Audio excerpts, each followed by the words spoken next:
Alhamdulillah, wassalatu wassalamu ala rasulillah wa ala alihi wa sahbihi wa man walah, wa la hawla wa la quwwata illa billah. Ikhwani fid din, at-talabah dan para pendengar radio dakwah salafiyah rahimani wa rahimakumullah. Insyaallah ta'ala kita akan melanjutkan pelajaran akidah dari kitab Masailul Jahiliyah atau perangai-perangai jahiliyah yang harus kita waspadai, yang harus kita hindari, karya al-Imamul Allamah Syekhul Islam Al-Mujahidul Mujaddid Al-Syekh Muhammad bin Abdul Wahhab rahimahullahu ta'ala rahmatan wasi'ah. Kita akan masuk pada bab yang ke-93. Qala al-muallif rahimahullah, al-mas'alatu ats-tsalitsatu wat-tis'un, permasalahan yang ke-93. Anna ta'assubal insani li ta'ifatihi 'ala al-haqqi wal batili amrun la budda minhu indahum. Amrun la budda minhu indahum. Fa dzakarallahu fihi ma dzakar. Bahwasannya di antara perangai jelek atau sifat dan karakteristik yang buruk yang dimiliki oleh orang-orang kafir di zaman jahiliyah dahulu adalah ta'assub, fanatisme terhadap golongannya. Tidak peduli golongannya itu berada di atas al-haq atau batil. Tidak peduli apakah golongannya itu berada di atas jalan yang benar atau jalan yang batil, tetap mereka ta'assub, fanatik dengan golongan mereka. Amrun la budda minhu indahum. Bahkan mereka anggap itu sebagai sebuah keharusan. Maka Allah subhanahu wa ta'ala menyebutkan tentang sifat-sifat mereka di dalam Al-Quran dan Allah melarangnya. Inilah permasalahan yang ke-93. Berbicara tentang ta'assub yang tercelah, fanatisme yang tercelah. Kita katakan yang tercelah sebab mungkin saja dia dianggap sebagai sesuatu yang terpuji. Kalau seorang berpegang teguh dengan kebenaran, walaupun ini tidak cocok disebut sebagai ta'assub, tetapi disebut sebagai apa? Iltizam wal istiqamah was sabr 'ala al-haq was tsabat 'ala dinillahi azza wa jalla. Ini bahasa-bahasa yang cocok kalau seorang berpegang teguh dengan kebenaran. Kalau dia berpegang teguh dengan kebatilan padahal dia sudah tahu itu batil, maka barulah dinamakan dengan ta'assub. Maka ini adalah sifat ahlul jahiliyah, sehingga Syekh Shalal Fauzan hafizahullah menjelaskan tentang makna ta'assub yang tercela. Kata beliau, at-ta'assub al-madhmum huwa al-istimraru 'ala al-batil. Fanatisme yang tercela adalah terus-menerus mengikuti kebatilan. Ma'al ilmi bi butlanihi, padahal sudah tahu itu adalah sesuatu yang batil. Takabburan wa inadan wa nusratan lisyakhsi aw lil qabilati 'ala haqqin aw batil. Kata Syekh hafizahullah ta'ala, mereka lakukan itu karena menyombongkan diri, karena menentang kebenaran, dan karena menolong seseorang atau satu kabilah. Tidak peduli apakah seseorang atau kabilah tersebut berada di atas kebenaran atau di atas kebatilan. Wa hadza min umur al-jahiliyah. Maka ini adalah termasuk perkara-perkara jahiliyah. Iya. Jadi ini yang dimaksud dengan ta'assub yang tercelah. Terus menerus berada di atas kebatilan. Padahal dia sudah tahu itu batil. Kenapa? Karena sombong. Karena menentang kebenaran. Dan karena ingin meninggikan atau menolong seseorang. Karena seseorang itu dia hormati sebagai gurunya, sebagai ustadznya, sebagai kiainya, sebagai tokoh agamanya. Sehingga dia tidak peduli orang itu benar atau salah, dia ikuti. Demikian pula demi membela kabilahnya, bangsanya, mazhabnya, golongannya, dia tidak peduli berada di atas jalan yang benar atau jalan yang salah. Yang penting ini golongan kita, yang penting ini ustadz saya. Tidak peduli ustadz tersebut berada di atas jalan yang benar atau jalan yang salah, dia tolong, dia bantu, dia menolak kebenaran, dia menyombongkan diri demi untuk membela ustadznya atau kiainya, walaupun sudah jelas-jelas berada di atas jalan yang salah. Ini at-ta'assub al-madhmum, ta'assub yang tercelah. Maka ini merupakan sifat-sifat ahlul jahiliyah. Dan Nabi sallallahu alaihi wasallam telah memperingatkan hal ini, yaitu ketika beliau berbicara tentang orang-orang yang berperang, orang-orang yang berjihad bukan demi untuk meninggikan agama Allah Subhanahu wa taala, tetapi untuk kaumnya saja, untuk memenangkan bangsanya. Maka di sini ada pertanyaan besar, bolehkah ikut berperang demi membela bangsa? Kalau bangsa tersebut di atas al-haq, di atas kebenaran, maka boleh. Ini sama saja dia membela al-haq. Tetapi kalau ternyata bangsa tersebut berperang atas dasar kebatilan, maka hal ini diharamkan.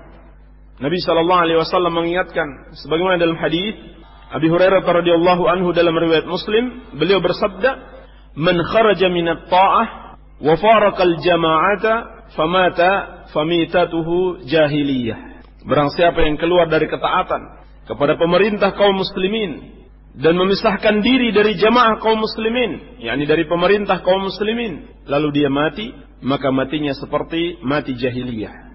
Wa man qatala tahta rayatin ummiyah, dan barang siapa berperang di bawah bendera kebangsaan, yakni ummiyah itu asalnya dari maknanya adalah buta, tidak peduli di bawah bendera apa dia berperang. Wa yaqdabu li'asabiyah, dan dia marah karena alasan kebangsaan. Au yad'u ila asabiyah, atau dia mengajak kepada kebangsaan. Au yantasiru asabiyah, atau dia memenangkan kebangsaan. Faqutila faqitlatuhu jahiliyah, lalu dia terbunuh karena itu, demi membela golongan, demi membela bangsa, demi membela masyarakatnya, bukan karena Islam, maka matinya adalah mati jahiliyah. Demikian pula dalam hadis Jundub bin Abdullah yang diriwayatkan oleh Imam Muslim, Nabi SAW bersabda, "Man qatala tahta rayatin ummiyah, aw yad'u asabiyah, aw yantasiru asabiyah, faqitlatuhu jahiliyah." Barang siapa yang berperang di bawah bendera fanatisme golongan, atau menyeru kepada golongannya, atau berusaha memenangkan golongannya, bukan Islam yang dia usahakan untuk dimenangkan, tapi golongannya, bangsanya, maka apabila dia mati, kematiannya adalah kematian jahiliyah. Ini disabdakan Nabi SAW seperti ini, karena memang ini sifat-sifat orang-orang jahiliyah dahulu. Demikian pula di dalam As-Sahihain dari Jabir bin Abdullah radhiyallahu taala anhuma, beliau bercerita, "Kunna fi ghazatin faqasa'a rajulun minal muhajirin rajulan minal ansar." Suatu hari kami pernah berada dalam suatu peperangan, lalu ada seorang laki-laki dari kalangan muhajirin memukul bokongnya seorang laki-laki dari kalangan ansar. Ini memukul bokong sesuatu yang dianggap penghinaan di masa orang-orang Arab dahulu, bahkan sampai hari ini. Faqala al-ansari, lalu orang Ansar itu tidak senang dan dia mengatakan, "Ya lil Ansar, wahai kaum Ansar." Artinya dia minta apa?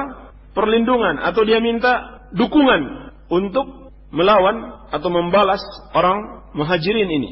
Wa qala al-muhajiri ya lil muhajirin. Maka orang Muhajirin ini pun membalas, "Wahai kaum Muhajirin." Ini sudah saling memanggil golongannya masing-masing. Fasami'a dzalika Rasulullah sallallahu alaihi wasallam faqala, maka Rasulullah sallallahu alaihi wasallam mendengarkan seruan-seruan itu, lalu beliau bersabda, "Ma balu da'wal jahiliyah." Kenapa ini? Kok masih ada da'wal jahiliyah, seruan-seruan jahiliyah? Qalu ya Rasulullah, maka mereka mengatakan, "Ya Rasulullah, kasa'a rajulun minal muhajirin rajulan minal ansar." Ada seorang laki-laki dari kalangan muhajirin itu memukul bokongnya laki-laki dari kalangan ansar. Ini main-main sebetulnya, cuman bagi mereka itu sebuah penghinaan. Lalu terjadi pertikaian sehingga masing-masing memanggil golongannya. Lalu kata Nabi SAW, "Da'uha fa innaha muntinah." Tinggalkan perbuatan itu karena itu adalah sesuatu yang menjijikkan. Iya. Maka yang menjadi syahid di sini, ketika mereka bertikai, mereka berselisih, terjadi kesalahpahaman, sama-sama muslim, lalu masing-masing memanggil golongannya untuk membela dirinya, padahal dipanggil untuk membela yang mungkin orang yang salah, atau dia benar tapi dia mau diselesaikan dengan cara yang salah. Masing-masing memanggil, "Wahai kaum Ansar." Satu lagi memanggil golongannya, "Wahai kaum Muhajirin." panggilan tersebut dikatakan oleh Nabi sallallahu alaihi wasallam adalah dakwal jahiliyah, seruan-seruan jahiliyah. Padahal Muhajirin dan Ansar adalah sebuah nama yang Allah Subhanahu wa taala namakan sendiri terhadap para sahabat radhiyallahu taala anhum ajma'in. Ya, seperti dalam surat At-Taubah ayat ke-100, "Was-sabiqunal awwaluna minal muhajirin wal ansar" dan seterusnya. Dan orang-orang yang pertama masuk Islam dari kalangan Muhajirin dan Ansar. Allah yang menamakan mereka. Tetapi ketika nama tersebut digunakan untuk membela kelompok masing-masing tanpa peduli benar atau salah, maka dikatakan oleh Nabi sallallahu alaihi wasallam itu berubah menjadi dakwal jahiliyah, seruan-seruan jahiliyah. Iya. Maka ini sesuatu yang tercela di dalam Islam, yaitu fanatisme golongan. Oleh karena itu, tidak ada yang namanya fanatisme terhadap kebangsaan di dalam Islam. Tidak ada kebanggaan seorang berasal dari bangsa tertentu. Sampai-sampai demi membela bangsanya, dia tidak peduli bangsanya itu berada di atas kebenaran atau berada di atas kebatilan. Iya. Bahkan memanas-manasi, berperang melawan Malaysia. Malaysia siapa? Kaum muslimin. Ada sebagian orang itu membangga-banggakan dirinya sebagai orang Indonesia. Sampai-sampai semua pakaian, semua budaya harus didaftarkan sebagai apa? Sebagai milik paten, milik resmi, tidak boleh diklaim oleh negara lain. Iya. Kalau diklaim, kita siap perang katanya. Sampai seperti ini. Siapa mau berperang dengan siapa? Dengan Malaysia. Padahal sama-sama kaum muslimin, hanya demi untuk membela bangsa. Ini sebagai contoh. Perangai-perangai jahiliyah masih ada di zaman ini. Demikian pula orang yang fanatik dengan mazhabnya. Saya mazhab Syafi'i, tidak peduli benar atau salah, yang penting yang saya amalkan adalah mazhab Syafi'i. Padahal jelas-jelas dia sudah tahu. Sebagai contoh misalkan mengucapkan niat untuk memulai sholat atau memulai suatu ibadah, usolli fardal maghrib. Dikatakan sudah dijelaskan kepadanya dan dia sudah tahu bahwa mengucapkan niat tersebut tidak ada contohnya dari Rasulullah sallallahu alaihi wasallam. Tetapi karena prinsipnya ini mazhab Syafi'i, dia tidak peduli, saya tetap amalkan. Padahal Imam Syafi'i sendiri tidak pernah mengajarkan hal tersebut. Dan itu hanya berasal dari kesalahpahaman sebagian ulama Syafi'iyah. Sehingga ulama Syafi'iyah yang lain membantah hal tersebut. Membantah adanya ucapan-ucapan niat di dalam sholat. Sampai-sampai orang-orang yang saking fanatiknya ini, mereka buat hadis-hadis palsu. Atau mengikuti hadis-hadis dhaif. Ada sebuah hadis yang maknanya, siapa yang mengikuti Imam Syafi'i, maka nanti di hari kiamat Imam Syafi'i akan menyelamatkannya. Ya. Kurang lebih seperti itu. Mereka buat hadis-hadis palsu. Siapa yang mengikuti seorang imam, nanti imam tersebut akan menyelamatkan dia dari azab Allah Subhanahu wa taala. Bahkan dibuat hadis palsu. Orang yang bermazhab Hanafi, ada hadis palsu, sayati 'alan nasi zamanun. Akan datang bagi manusia suatu zaman, di mana pada zaman tersebut akan muncul seseorang yang lebih berbahaya dari iblis. Siapa namanya? Muhammad bin Idris. Ini dibuat oleh orang-orang bermazhab Hanafiyah. Lalu ditambahkan lagi, wasiraju ummati Abu Hanifah. Dan lentera umatku adalah Abu Hanifah. Berani mereka berbuat hadis-hadis palsu seperti ini. Demi untuk apa? Memenangkan mazhabnya. Padahal tidak seperti itu yang diperintahkan di dalam Islam. Demikian pula pada zaman akhir-akhir ini muncul golongan-golongan yang sesat dengan nama-nama yang baru.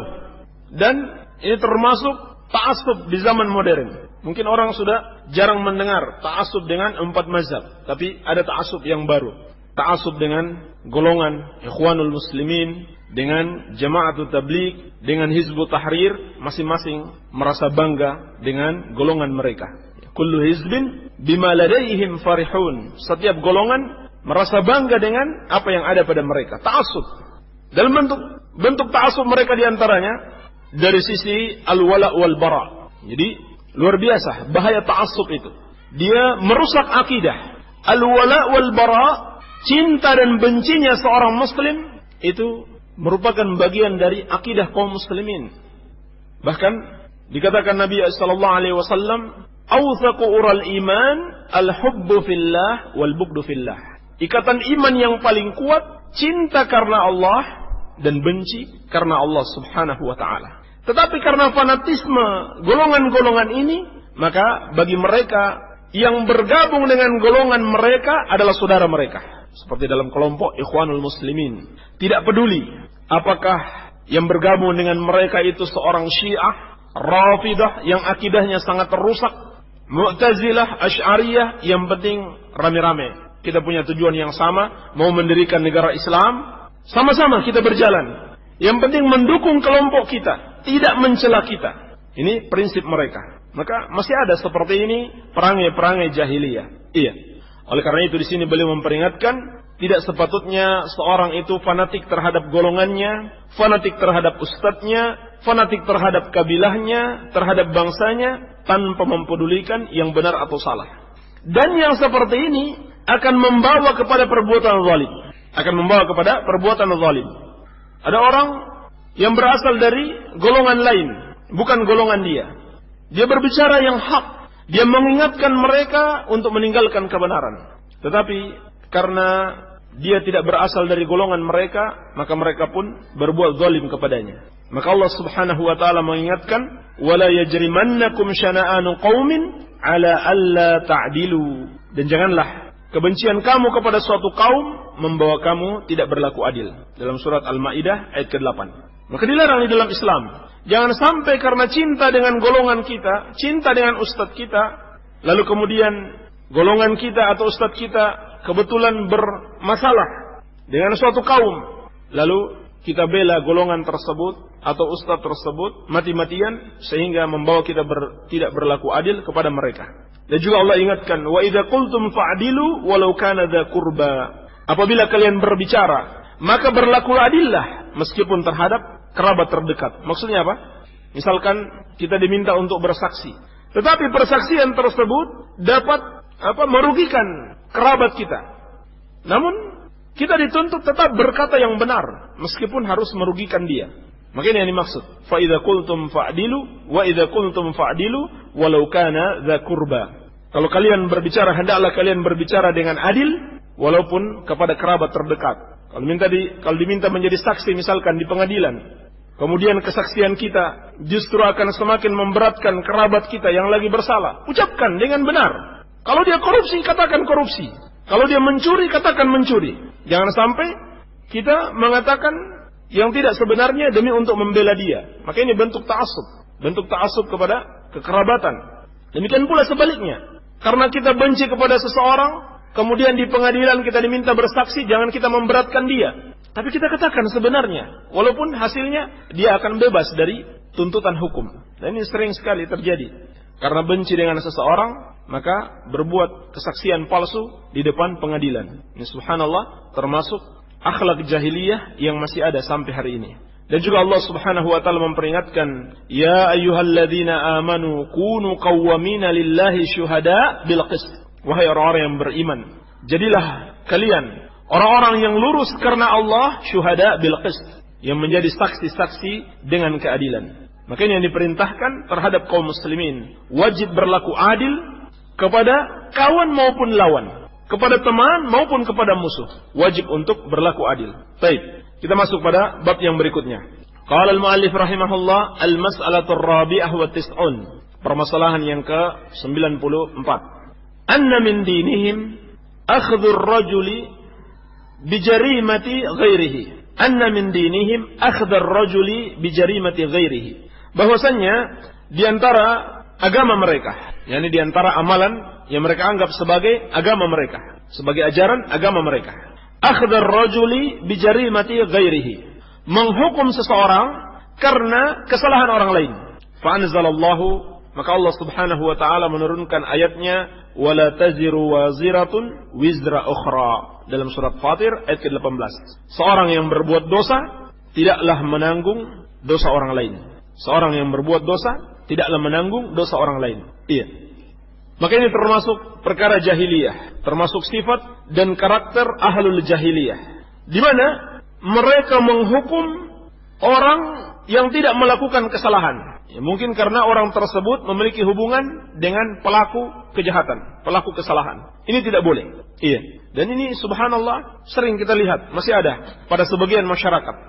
Apabila ada seseorang yang dizolimi, apakah dipukuli atau sampai dibunuh, dari kalangan keluarga mereka atau golongan mereka, maka keluarganya ini atau golongannya akan menuntut balas. Bagaimana cara mereka menuntut balas?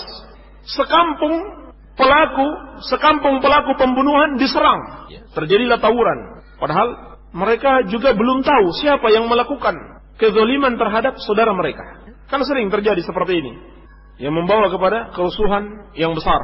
Terjadi tawuran antar kampung, tawuran antar pelajar. Kenapa? Ada pelajar dari sekolah mereka dipukuli oleh pelajar dari sekolah yang lain. Maka semua orang yang berasal dari sekolah tersebut semuanya dihabisi. Semuanya dihajar, semuanya dipukuli. Ini akhlak jahiliyah. Padahal yang melakukan hanyalah satu orang. Maka Allah subhanahu wa ta'ala mengingatkan, وَلَا تَزِرُ وَازِرَةٌ وِزْرَ أُخْرَى. Seorang tidak menanggung dosa orang lain. Dan juga Allah subhanahu wa ta'ala mengingatkan di dalam Al-Quran, وَلَا تَقْتُلُوا النَّفْسَ الَّتِي حَرَّمَ اللَّهُ إِلَّا بِالْحَقِّ. Dan janganlah kalian membunuh jiwa yang diharamkan Allah kecuali dengan hak. Orang-orang jahiliyah dahulu, kalau misalkan saudaranya dibunuh oleh suatu orang yang berasal dari kabilah tertentu, mereka lihat dulu, orang ini memiliki kedudukan atau tidak yang membunuh. Kalau dia tidak memiliki kedudukan, bukan dia yang dibalas, tetapi mereka cari orang yang memiliki kedudukan dari suku tersebut. Ini kebiasaan ahlul jahiliyah dahulu. Atau yang membunuh adalah anaknya, maka bapaknya yang dibunuh. Seorang membunuh orang lain, kemudian keluarga orang yang dibunuh tersebut itu balas bunuh kepada siapa? Kepada bapaknya, bukan kepada anaknya. Barangkali ini efeknya akan membuat anak tersebut bersedih dengan perbuatan yang dia lakukan. Maka ini tidak dibolehkan. Ini yang terjadi di masa jahiliyah dahulu. Maka Allah subhanahu wa ta'ala memperingatkan, وَلَا تَقْتُلُوا نَفْسَ الَّتِي حَرَّمَ اللَّهُ إِلَّا بِالْحَقِّ. Dan janganlah kalian membunuh jiwa yang diharamkan Allah kecuali dengan alasan yang hak. وَمَنْ قُتِلَ مَظْلُومًا فَقَدْ جَعَلْنَا لِوَلِيِّهِ سُلْطَانًا. Dan barang siapa yang terbunuh dengan cara yang zalim, maka kami telah jadikan bagi walinya itu suatu kekuasaan. yakni mereka diberikan hak untuk membalas. yakni minta di pengadilan maksudnya. Bukan mereka yang langsung membalas, tidak. Tetapi dilaporkan kepada hakim, laporkan kepada penguasa untuk dibalas qisas. Ini maksudnya. Bukan mereka yang membalas langsung. Kalau ini yang terjadi, maka akan terjadi kerusakan di tengah-tengah masyarakat. Terjadi tawuran, terjadi peperangan antar kampung dan sebagainya. Fala yusrif fil qatl innahu kana mansura. Maka kata Allah Subhanahu wa taala mengingatkan, janganlah dia berlebih-lebihan di dalam membunuh. Sesungguhnya dia akan ditolong. Dalam surat Al-Isra ayat ke-33.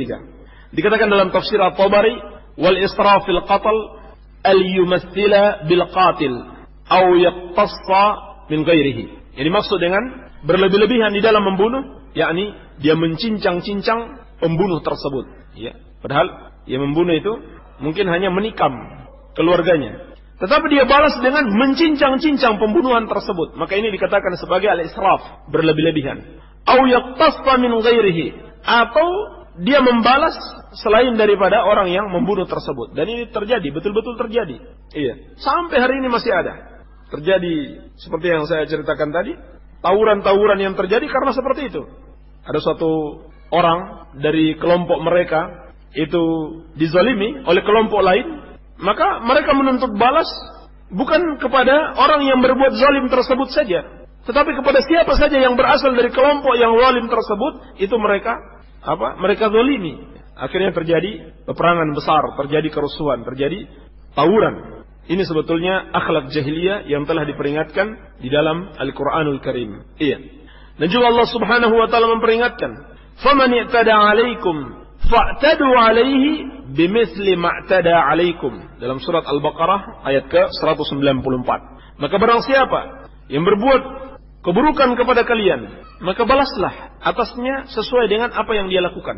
Ini kalau mau membalas, kalau mau minta qisas, dibalas sesuai dengan apa yang dia lakukan, jangan berlebih-lebihan.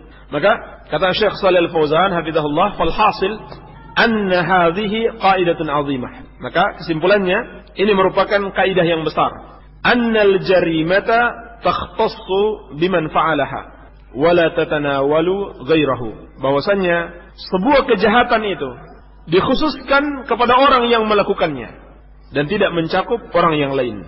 Iya. Maka ini yang diajarkan di dalam Islam. Kita masuk pada bab yang berikutnya.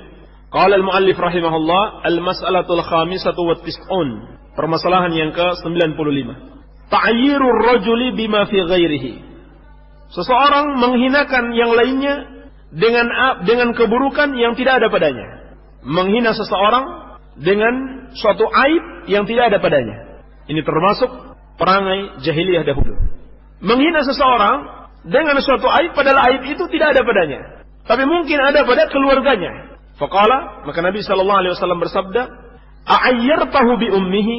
Apakah kamu menghina dia dengan ibunya? Innaka mru'un fika jahiliyah. Sesungguhnya engkau adalah seseorang yang dalam dirimu terdapat jahiliyah. Ini ucapan Nabi sallallahu alaihi wasallam kepada sahabat yang mulia Abu Dzar Al-Ghifari radhiyallahu taala anhu, semoga Allah meridhai beliau. Yakni ketika terjadi perselisihan biasa antara beliau dengan salah seorang sahabat yang lain. Lalu beliau karena dalam keadaan marah itu sempat mengucapkan, "Ya Ibna Sauda, wahai anak orang yang hitam, wahai anak wanita hitam." Kenapa? Karena memang ibunya hitam. Iya. Lalu karena saking marahnya dia memanggil sahabatnya dengan wahai anak wanita hitam. Padahal yang hitam ibunya, dia tidak hitam.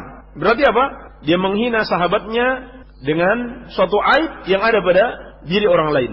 Maka Nabi SAW bersabda kepadanya, "A'ayyartahu bi ummihi?" Apakah kamu menghina dia dengan ibunya? Innaka mru'un fika jahiliyah. Sesungguhnya engkau seseorang yang dalam dirimu masih ada jahiliyah. Maka di sini pertama, di antara perkara jahiliyah mereka menghina seseorang atas aib yang dilakukan oleh orang lain. Dan kedua, yang sebetulnya lebih besar, lebih besar dosanya, menghina orang lain dengan ibunya. Ini yang lebih besar. Namun Syekh bukan berdalil dalam masalah tersebut. Iya. Menghina orang lain dengan ibunya, atau dengan bapaknya, atau dengan kerabat-kerabatnya, dengan nasabnya. Ini sesuatu yang tercelah. Dan ini sudah disebutkan oleh Syekh di dalam bab-bab yang sebelumnya, yakni di antara perangai jahiliyah adalah merendahkan nasab orang lain dan juga membanggakan nasab dirinya sendiri. Karena ibunya hitam, dihina dia. Dipanggil, wahai anak orang yang hitam. Maka Nabi SAW marah besar. Ini ucapan Nabi SAW yang menunjukkan Nabi SAW itu marah besar. Dan ucapan yang mungkin bagi sebagian orang di zaman ini, kalau dia tidak tahu ini hadis Nabi SAW, dia akan mengatakan, kok ini ucapan yang kasar, ini ucapan yang keras. Tetapi kita katakan, ini ucapan yang keras pada tempatnya, dalam kasus yang tepat dan kepada orang yang tepat. Nabi SAW mengucapkan dengan ucapan yang keras pada tempatnya. Karena ini suatu kemungkaran yang besar, menghina ibunya orang lain. Maka ini kemungkaran yang besar. Nabi SAW mengucapkan dengan ucapan yang sangat pedas sekali. Innaka mru'un fika jahiliyah. Kamu ini orang yang masih ada kejahilan, masih ada jahiliyah dalam dirimu. Langsung divonis, kamu orang yang memiliki jahiliyah. Kalau orang sekarang mungkin bisa mereka katakan, oh ini kasar sekali. Tetapi inilah yang namanya hikmah. Ini yang dimaksud dengan hikmah. Keras pada tempatnya. Kalau yang seharusnya dikerasi kemudian dilembutkan, justru itu bukan hikmah. Demikian pula sebaliknya, yang harus dilembutkan tapi dikerasi, itu juga bukan hikmah. Kemudian dilihat dari sisi kepada siapa Nabi SAW mengatakan. Kepada sahabat yang mulia, Abu Dzar. Orang yang sangat beliau cintai dan orang yang sangat dekat dengan beliau.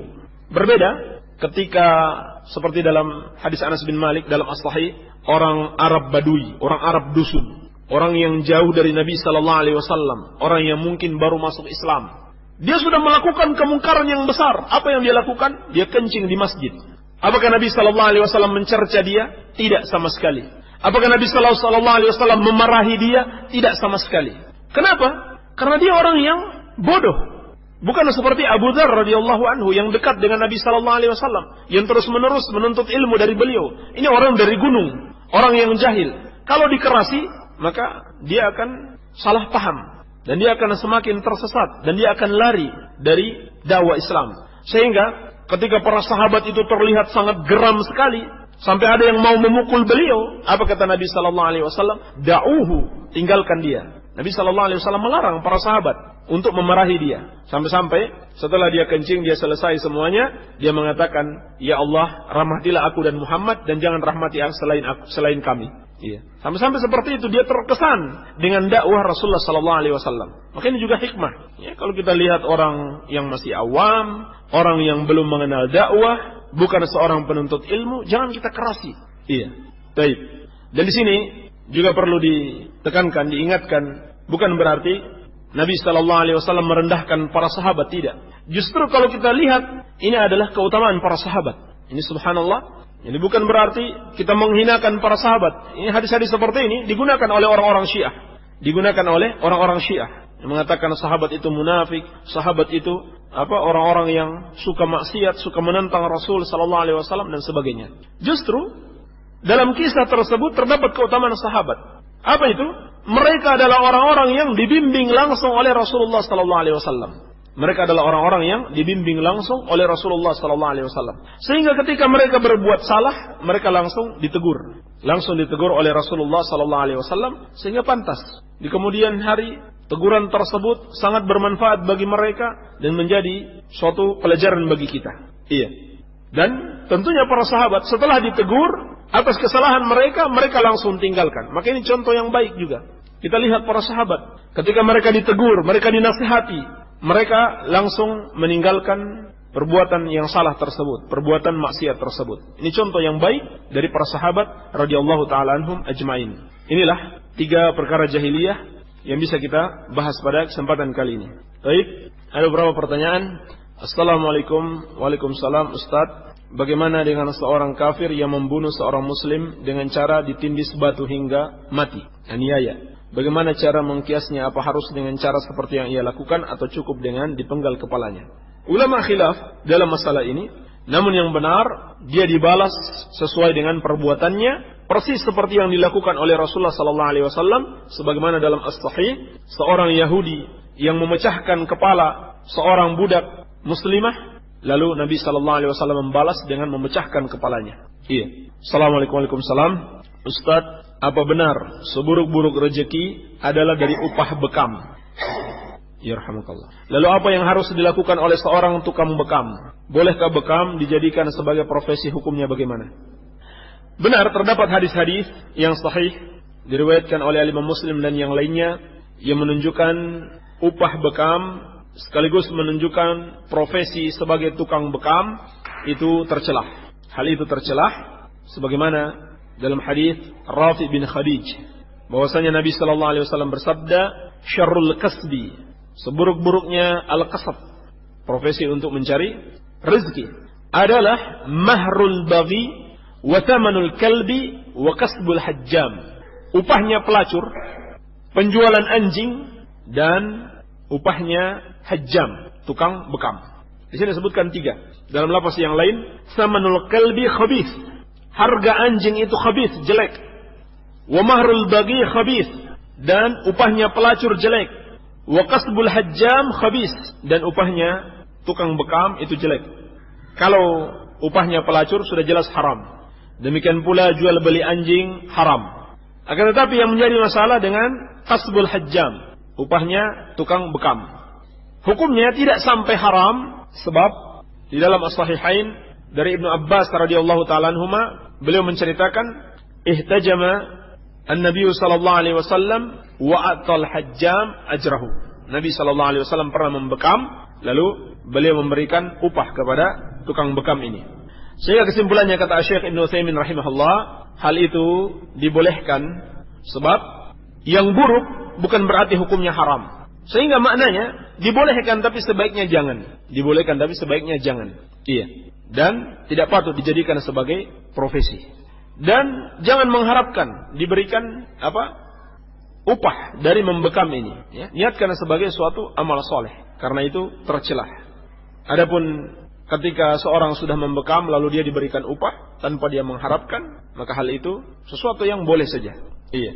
Sehingga kita lihat sebagian orang yang membekam itu dia sifatnya menjual. Ini bagus juga.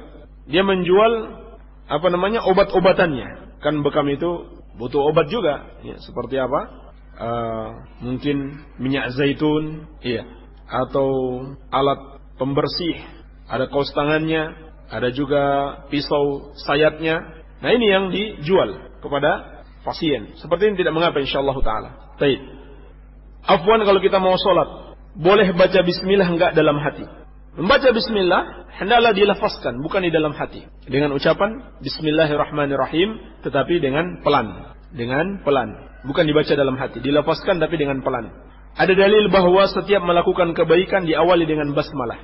Tidak ada dalil yang khusus yang saya ketahui. Seperti hadis, ada hadisnya tapi dhaif, yakni hadis apa itu? Siapa yang tidak memulai suatu perkara dengan ucapan bismillah fahuwa aqta atau abtar, maka apa yang dilakukan ini itu terputus dari keberkahan. Hadisnya dhaif. Namun ada dalil-dalil yang umum. Iya. Ya, misalkan Al-Qur'an dimulai dengan bismillah. Demikian pula Nabi sallallahu alaihi wasallam menulis surat-suratnya dimulai dengan bismillah. Dan juga perintah untuk memohon pertolongan kepada Allah. Bismillah itu artinya meminta tolong kepada Allah. Apakah ini tidak disyariatkan? Jelas disyariatkan. Bukan hanya di awal saja, di pertengahan dan di akhir. Ini secara umum disyariatkan untuk membaca bismillah, memohon pertolongan kepada Allah. Ini arti bismillah. Ketika seorang melakukan suatu amalan, kemudian dia ucapkan bismillah, maksudnya dia mohon pertolongan kepada Allah Subhanahu wa taala. Iya. Kecuali yang memang tidak terdapat dalil di situ mengucapkan bismillah. yakni amalan-amalan tertentu yang tidak terdapat dalil. Ya, contohnya mau azan. Apa ucapan azan yang pertama? Allahu Akbar, bukan bismillah. Jangan dimulai dengan bismillah. Iya, wallahu alam. Assalamualaikum warahmatullahi wabarakatuh. Ana Idris di Cidolok, Ciamis. Mohon jelaskan wallahu alal arsyish tawa dan al-qayyum, maha berdiri sendiri, tidak membutuhkan makhluk, sedangkan arsy itu makhluk. Iya, ini syubhat pada sebagian orang Asy'ariyah. Mereka tidak mengimani Allah istiwa di atas arsy, sedangkan Allah itu al-qayyum, maha berdiri sendiri. Karena menurut mereka kalau Allah di atas arsy berarti Allah membutuhkan makhluk. Maka ini salah. Ini logika yang salah. Kenapa? Karena Allah Subhanahu wa taala berfirman, "Laisa kamitslihi syai'un wa huwas samiul basir." Tidak ada yang serupa dengan Allah sedikit pun, dan Dia Maha mendengar lagi Maha melihat. Jadi jangan disamakan. Ini betul. Kalau makhluk, andaikan makhluk berada di atas kasur, berada di atas kursi, berada di atas permadani, itu karena dia butuh dengan semua itu. Makhluk berada di atas kasurnya. Kenapa? Karena dia butuh dengan kasur. Bukan kasur yang butuh kepadanya. Dia yang butuh dengan kasur. Manusia itu yang butuh dengan kasur. Tetapi jangan samakan ini seperti Allah. Kalau Allah berada di atas arsy, berarti Allah butuh kepada arsy. Tidak sama sekali. Justru sebaliknya, arsy itulah yang butuh kepada Allah Subhanahu wa taala. Makanya logika yang salah. Assalamualaikum Pak Ustaz. Waalaikumsalam. Apakah diharuskan mandi besar bila akan sholat Jumat? Mohon penjelasannya. Diharuskan berdasarkan hadis dalam As-Sahihain dari Abu Sa'id Al-Khudri radhiyallahu anhu. Nabi SAW bersabda, "Ghuslu yaumil Jum'ati wajibun ala kulli muhtalim." Mandi pada hari Jumat wajib atas setiap orang yang sudah balik. Assalamualaikum Waalaikumsalam Pak Ustaz. Saya ikut gali kubur, tapi setelah selesai saya dikasih makan beras dan uang. Bagaimana hukumnya? Kalau seseorang diberikan tanpa memintanya, maka tidak apa-apa dia terima. Ya. Tapi kalau dia tolak, itu lebih bagus. Sebab orang yang lagi kesusahan itu, kemudian dia harus memberikan lagi makanan dan beras dan uang kepada orang yang membantunya, maka akan semakin menyusahkannya. Dan itu sudah termasuk kewajiban. Itu termasuk kewajiban kita. Membantu, menggali kubur bagi orang yang meninggal dunia. Itu sudah kewajiban. Bukan hal yang sunnah lagi, tapi kewajiban. Maka tidak sepatutnya kita mengharapkan balasan. Iya, maka sebaiknya hal itu ditolak. Assalamualaikum Pak Ustaz. Waalaikumsalam. Ada pertanyaan, ana lagi bingung kemana ana harus sholat berjamaah. Yang jadi imam adalah seorang dukun, dan yang satunya lagi suka pergi ke dukun. Jadi ana sholatnya di rumah. Mohon solusinya Pak Ustaz Wanto. Ya, kalau mau sholat berjamaah, cari masjid yang lain yang tidak diimami oleh seorang dukun atau seorang yang melakukan perbuatan syirik seperti pergi ke dukun. Iya. Dan tidak apa-apa kalau tidak dapat masjid yang lain, dia sholat di rumahnya. Itu yang lebih baik daripada sholat di belakang pelaku kesyirikan. Bismillah, kenapa niat sholat tidak perlu diucapkan seluruh ibadah? Tapi kenapa hal lain yang dilakukan Nabi Muhammad SAW seperti masuk WC, memakai baju, pakai doa? Apakah tidak cukup dengan niat seperti dalam hal sholat? Terima kasih. Pertama, ini menunjukkan niat itu berbeda dengan doa. Niat itu berbeda dengan doa. Apa yang diucapkan Nabi SAW sebelum masuk WC, sebelum menggunakan pakaian, itu doa, bukan niat. Berbeda ya antara niat dengan doa. Ini dalil. Justru ini dalil yang menunjukkan bahwasannya ucapan niat itu adalah bid'ah. Sebab niat itu bukan ucapan doa. Yang kedua, apabila Nabi SAW, kalaupun kita mengatakan, taruhlah masuk WC, Nabi SAW membaca niat atau memakai baju, membaca niat.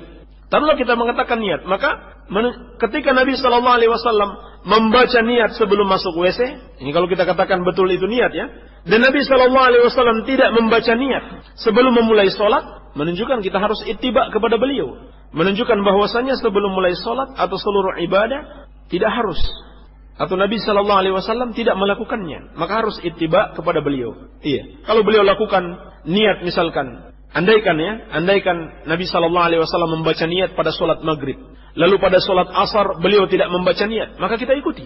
Maka itu yang namanya ittiba. Jangan kita baca niat semuanya. Itu kalau betul seperti itu. Tapi yang benar itu bukan niat tapi doa ya. Masuk WC, pakai baju itu doa bukan niat. Baik. Assalamualaikum warahmatullahi wabarakatuh. Ada doa nurbuat. Bila baca malam Jumat 50 kali akan terhindar dari kufur bid'ah dan dijauhkan dari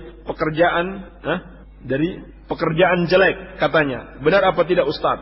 Ini tidak benar. Bahkan doa itu sendiri sudah termasuk bid'ah. Bagaimana dia akan terhindar dari kebid'ahan? Doa itu sendiri sudah termasuk bid'ah. Menentukannya 50 kali, mengkhususkannya pada malam Jumat juga bid'ah dari sisi yang lain. Maka ini tidak benar, ini mengada-ngada dalam agama. Iya. Assalamualaikum warahmatullahi wabarakatuh. Sepenting apakah perkara solat berjamaah bagi seorang muslim sehingga diceritakan bahwa sahabat Abu Bakar itu membakar rumah-rumah kaum muslimin yang tidak ikut solat berjamaah. Itu menunjukkan solat berjamaah adalah sebuah kewajiban. Menunjukkan bahwasannya solat berjamaah adalah sebuah kewajiban.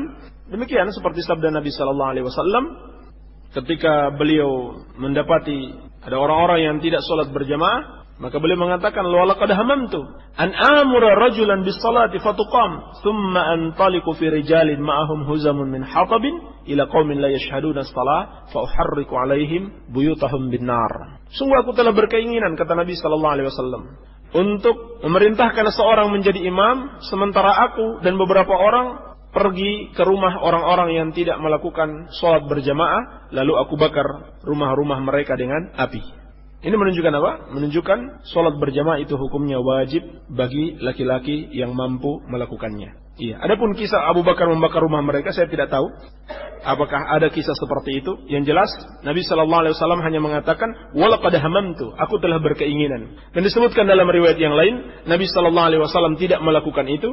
Karena apa? Karena adanya wanita dan anak-anak di rumah-rumah tersebut yang mereka itu tidak diwajibkan sholat berjamaah. Ini cuma sebagai ancaman, tapi tidak direalisasikan baik oleh Nabi SAW maupun oleh Abu Bakar. Saya tidak tahu kalau ada kisah seperti itu, wallahu alam. Yang pasti itu menunjukkan sholat berjamaah itu wajib dan sangat penting sekali bagi laki-laki Muslim yang tidak memiliki suatu uzur. Iya. Ini yang bisa kita sampaikan, semoga ada manfaatnya. Subhanakallahumma bihamdika asyhadu an la ilaha illa anta astaghfiruka wa atubu ilaik. Wa sallallahu ala nabiyyina Muhammadin wa alihi wa sallam wa akhiru da'wana anil hamdulillahi rabbil alamin.